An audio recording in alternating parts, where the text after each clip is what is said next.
339. Find music. Still more ways to find music, and if you know Jim, you know. What do we know? Well, I know that I came across two artists that I had never heard before this past week. I was going to feature both of them, but in the interest of time and brevity, I will limit that today to one. And her name is LENA BREKKE, BREKKE. Um, I just found this sort of by following the algorithms like Don does when I was on Spotify. And she sounds like somebody who's recording her own music at her house. I mean, it sounds good, but I don't think she's signed to a label yet. She's released one album and one EP and a collection of singles. The album 17 has 10 songs. The EP 16 has 6 songs, and they've both been released this year, 2024. So she's pretty new on the scene, but I'll tell you what, this woman stands as proof that it's really a bad idea to piss off a good songwriter. I mean, her lyrics are tough as nails. And if you walk past her while she's playing guitar in a corner, maybe busking on a busy corner, and if you're paying passive attention, you might think that she's a nice, sweet voiced little young folk singer. But that would be a big mistake. That would be a huge mistake. The lyrics are not for the squeamish. She's very outspoken.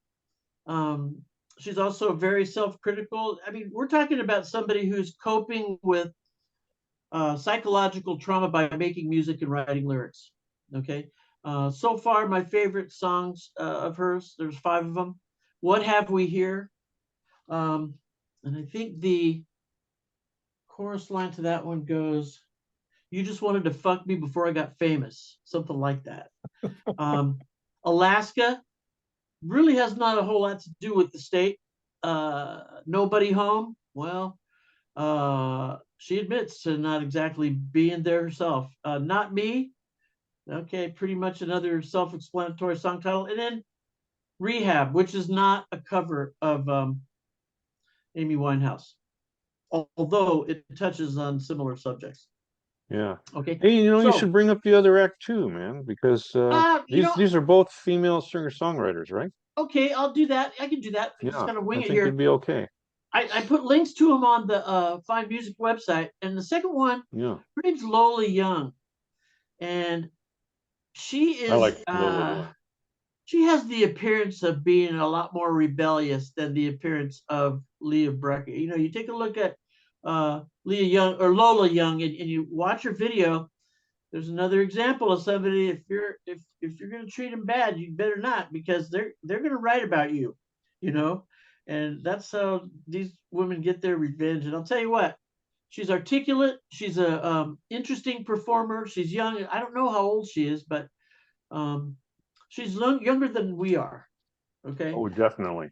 Yeah, which isn't really saying much unless you're talking about Etta James, but that's a whole other story. The song that caught my attention, that Lola Young wrote, it's called "Wish You Were Dead," and this is written to a boyfriend who she didn't really seem to part well. In fact, I found her music through Jonette Napolitano, the lead singer from um, Concrete Blonde, who is a Facebook friend of mine. She lives out in Joshua Tree, and I've always admired her. By the way, Jonette Napolitano has some pretty recent albums out, and on those albums, she resorts to basic, direct spoken word storytelling, and she's really a good storyteller. In addition to being a great vocalist, um, I like all 3 of these songwriters, and I hope you do too. Excellent recommendations from Jim. They're at the very top of the Find Music feed right now. And just click those links and you can hear those songs. It's going to be a great discovery for anyone. All right. Thank you, Jim.